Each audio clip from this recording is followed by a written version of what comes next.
Zany efa miteny aminao zany tsy amatsoa. Efa tenena foana ianao andreo tena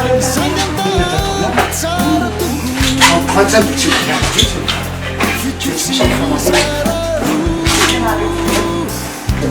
ianao.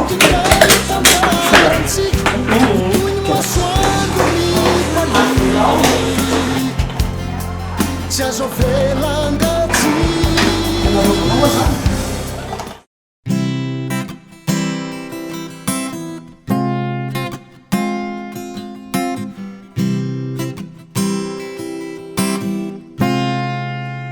aza mandao miverena ianao tsy mahasaraka anao ao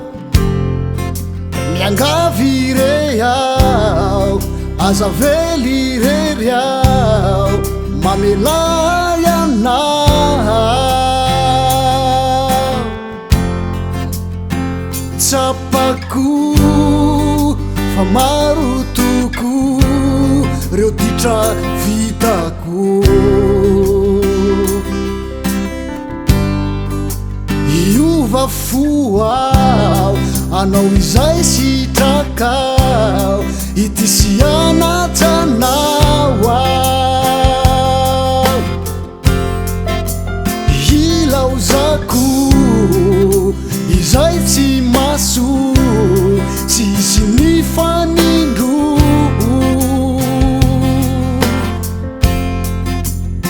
ianao ihany no tiako eto antany ho tandremako izany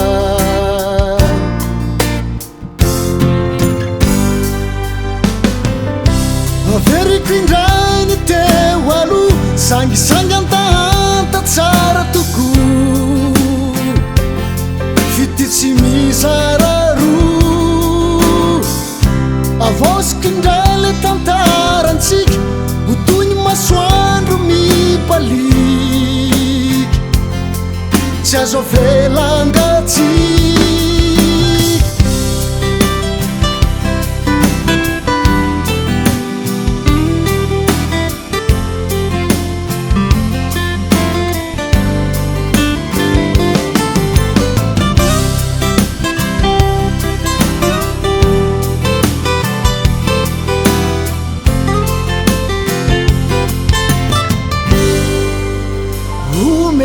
anao retokimpity fanao iaina fiainam-baovao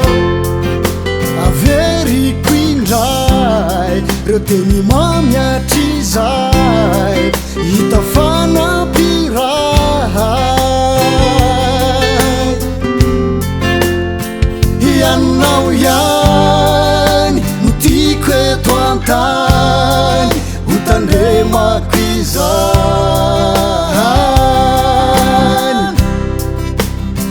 tsapako fa maro toko reo titra vitako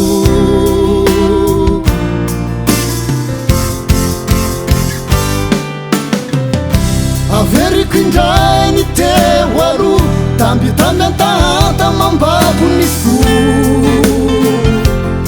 fity tsy mizara roa